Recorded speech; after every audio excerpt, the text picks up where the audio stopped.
আপনি চাইলে খুব সহজেই ঘরে বসে আপনি আপনার মোবাইল ফোনের মাধ্যমে আপনার ভোট কেন্দ্রের নাম এবং ভোটারের সিরিয়াল নম্বর দেখতে পারেন। তো কিভাবে কাজটি করবেন চলুন দেখিয়ে দিই। এর জন্য চলে আসবেন প্লে স্টোরে। প্লে স্টোরে আসার পর এখানে সার্চ বারে আপনারা লিখবেন স্মার্ট ইলেকশন বিডি। তো এরপর এই সফটওয়্যারটি চলে আসবে। দেন এই সফটওয়্যারটিকে আপনারা এখান থেকে ইনস্টল করে নেবেন। তো আমার ইনস্টল করা আছে তাই আর ইনস্টল করা রাখছে না নতুন করে। তো আমি সরাসরি এখান থেকে ওপেন করে দিব। তো এখান থেকে আপনি যদি ইংলিশ দিয়ে কথা ভালো বোঝেন তাহলে ইংলিশ দেবেন, যদি বাংলা দিয়ে মনে করেন তাহলে বাংলা দেবেন। তো আমি এখান থেকে ইংলিশ দিয়ে দিলাম। তো এরকম আসলে এরপর এখান থেকে যেই একটা আইকন রয়েছে এখানে একটা ক্লিক করবেন। তারপর এখান থেকে ন্যাশনাল পার্লামেন্ট ইলেকশন এখানে একটা ক্লিক করবেন।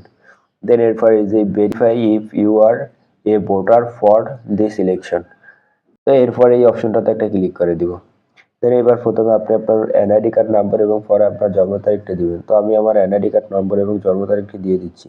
তাই আমি আমার এনআইডি কার্ড নম্বর দিয়ে দিলাম। এবার এই নিচের ঘরে আমি আমার জন্ম তারিখ দিয়ে দিব। তো আমার জন্ম তারিখটা আমি দিয়ে দিচ্ছি। ওকে, তো জন্ম তারিখ দেওয়া কমপ্লিট হলে এরপর এখান থেকে ওকেতে ক্লিক করে দিব। দেন এরপর এই যে নিচে একটা লেখা রয়েছে দেখুন ভেরিফাই, এই ভেরিফাইতে ক্লিক করে দিব। ওকে, ভেরিফাইতে ক্লিক করার পরে এবার চলে আসলো আপনার ভোটার এরিয়ার ভোটার নম্বর এবং ভোটার এরিয়ার নাম।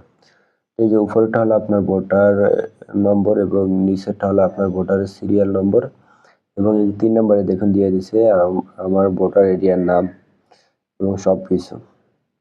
তো মূলত এইভাবে ছবি সহ আমার ভোটার এরিয়ার নাম সবকিছু দিয়ে দিছে। তো আপনারা চাইলে খুব সহজেই এভাবে আপনি আপনার ভোটার কেন্দ্রের নাম এবং সিরিয়াল নম্বর জানতে পারেন।